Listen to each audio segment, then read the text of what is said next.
T'as reçu un message sur ton téléphone? Oh, bah c'est cool, c'est qui? Il y a écrit maman. Fais voir.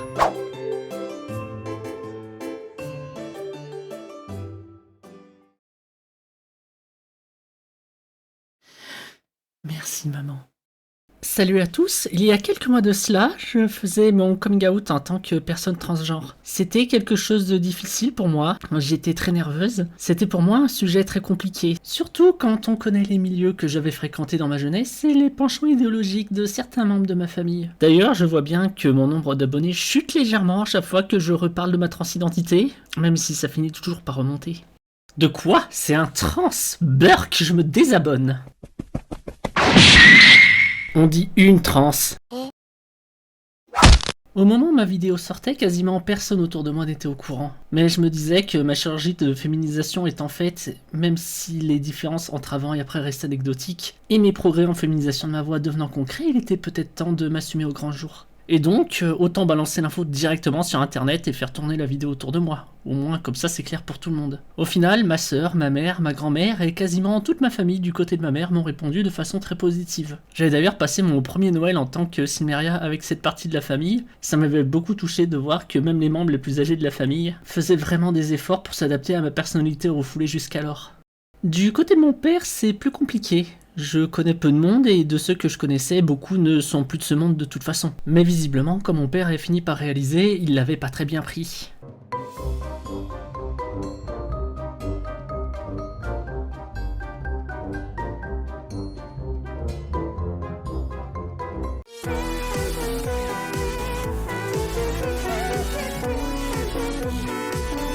Sinon, j'ai reçu énormément de commentaires positifs et encourageants de la part de ma communauté. Et je dois dire que ça m'a fait extrêmement plaisir. J'étais pas sûr de savoir quand il serait mieux que je fasse mon coming out. C'est une question compliquée vu que c'est un sujet très polarisant.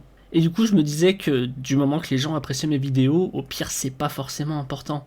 À la base, je laissais des indices pour voir si certains allaient capter le truc, notamment mes amis proches. Mais à l'époque, j'avais quand même dû changer de technique, vu que malgré tout, ils avaient pas l'air de comprendre. J'ai essayé des méthodes détournées pour pouvoir l'annoncer, parce que j'avais une sorte de blocage psychologique qui m'empêchait d'en parler sereinement. À chaque fois que je devais en parler à de nouvelles personnes, je devais refaire sauter mes verrous psychologiques et c'est pas si facile à faire. La première fois que j'en avais parlé, c'était à ma première psy. Et vraiment, je devais avoir l'air tellement pathétique sur le moment.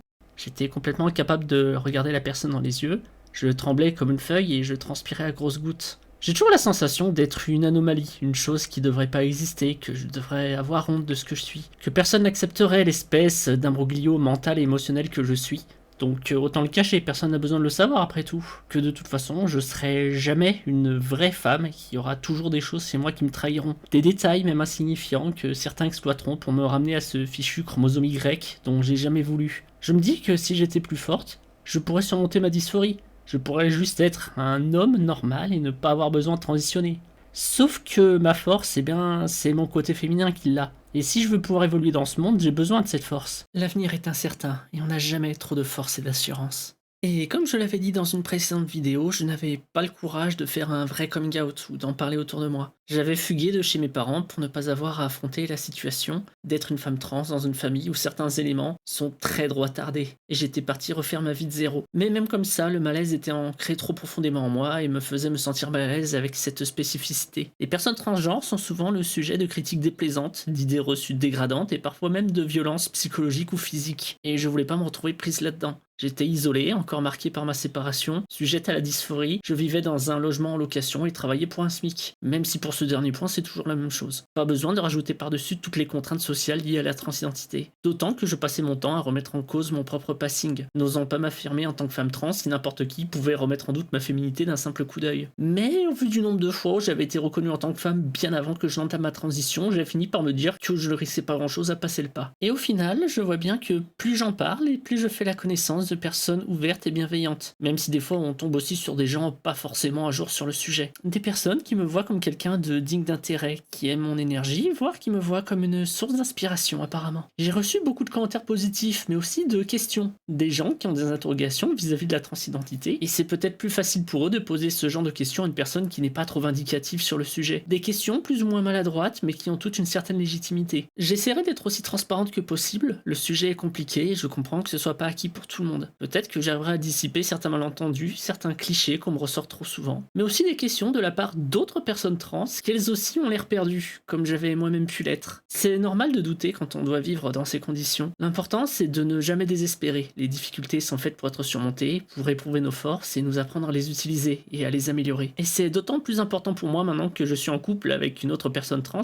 et dépressive de surcroît. Je dois toujours garder le moral, même quand elle est au plus bas, parce que si je me laisse entraîner dans ces moments de doute et de déprime, on serait amené à sombrer toutes les deux. Et ça, je peux pas me le permettre, pas maintenant. Tout ça pour dire que vous soyez une personne cis, une personne en transition, en période de doute, ou même en détransition, parce que ça arrive aussi, l'important c'est ça. Il faut garder l'espoir. L'avenir peut paraître incertain, voire sombre, mais on peut toujours voir la lumière au bout du tunnel. Il faut juste garder à l'esprit que, quelles que soient vos ambitions, il faut se donner les moyens. La vie ne fait pas de cadeaux. On ne doit pas juste attendre que nos problèmes se règlent d'eux-mêmes. On doit faire des efforts. Bon, ok, là je pars un peu dans du lyrisme façon vidéo de motivation, mais je tenais à parler de ça. Et au final, je voulais juste vous dire merci. Merci à tous, du plus profond du cœur, pour votre soutien, pour la force que vous me donnez, pour la confiance que vous me donnez. Je ne dis pas que ma chaîne va devenir incroyable du jour au lendemain, parce que mine de rien, je suis toujours toute seule pour tout faire. Quoique, je compte bien réquisitionner ma servante pour les doublages, ça fera de nouvelles voix. J'aimerais bien aussi continuer à améliorer mes modèles 3D pour faire des animations plus propres. J'espère pouvoir un jour investir dans du matériel qui me servira à améliorer mes animations, voire sous-traiter une partie de mon travail sur la chaîne. Ça me ferait gagner un temps fou, surtout quand on voit toutes les vidéos que j'ai envie de faire. D'autant que visiblement, pas mal d'abonnés accrochent bien mes personnages. Ça me motive à reprendre l'écriture plus détaillée de mon histoire, qui est encore majoritairement en désordre dans ma tête. Sans compter mes projets d'entreprise, notamment une forge pour créer des équipements de cosplay ou fonctionnels, en espérant pouvoir déboucher sur de l'armurerie à l'avenir. Comme d'habitude, trop de projets pour mes petites épaules, mais peut-être qu'un jour je rencontrerai des personnes pleines de bonne volonté qui voudront m'aider dans cette aventure. Mais peut-être que vous vous posez la question, pourquoi elle nous dit tout ça maintenant? Eh bien parce que c'est mon anniversaire, et que j'atteins officiellement les 35 ans dans cette vie. Mais plus important, vu que j'ai officiellement changé de prénom récemment, ce sera mon premier anniversaire en tant que Silmeria. Ça a l'air de pas grand chose, mais pour moi c'est pas anodin. C'est le début d'une nouvelle histoire. Même si mon genre officiel n'a pas encore changé, bien que d'après certaines personnes, changer de genre c'est trop facile. Oui, si on nommait les 6 à 24 mois nécessaires au tribunal pour décider si oui ou non vous êtes légitime à changer de genre. Et comme j'attends que mon genre officiel soit changé pour faire mes papiers d'identité, permis de conduire, carte vitale, etc.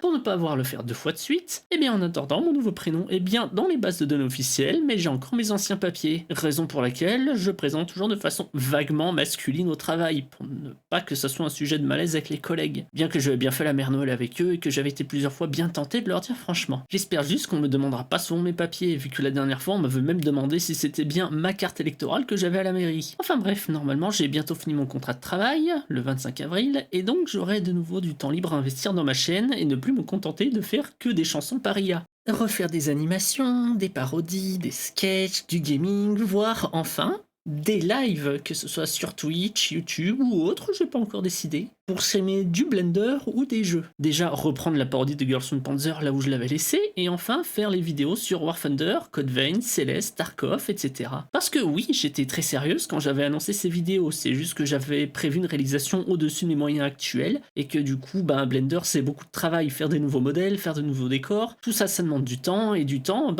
j'en ai pas beaucoup, entre mon travail et ma relation actuelle. Donc voilà, encore un peu de patience, les choses vont évoluer. Merci à tous si vous avez regardé la vidéo jusque-là, et à la prochaine pour de nouvelles aventures.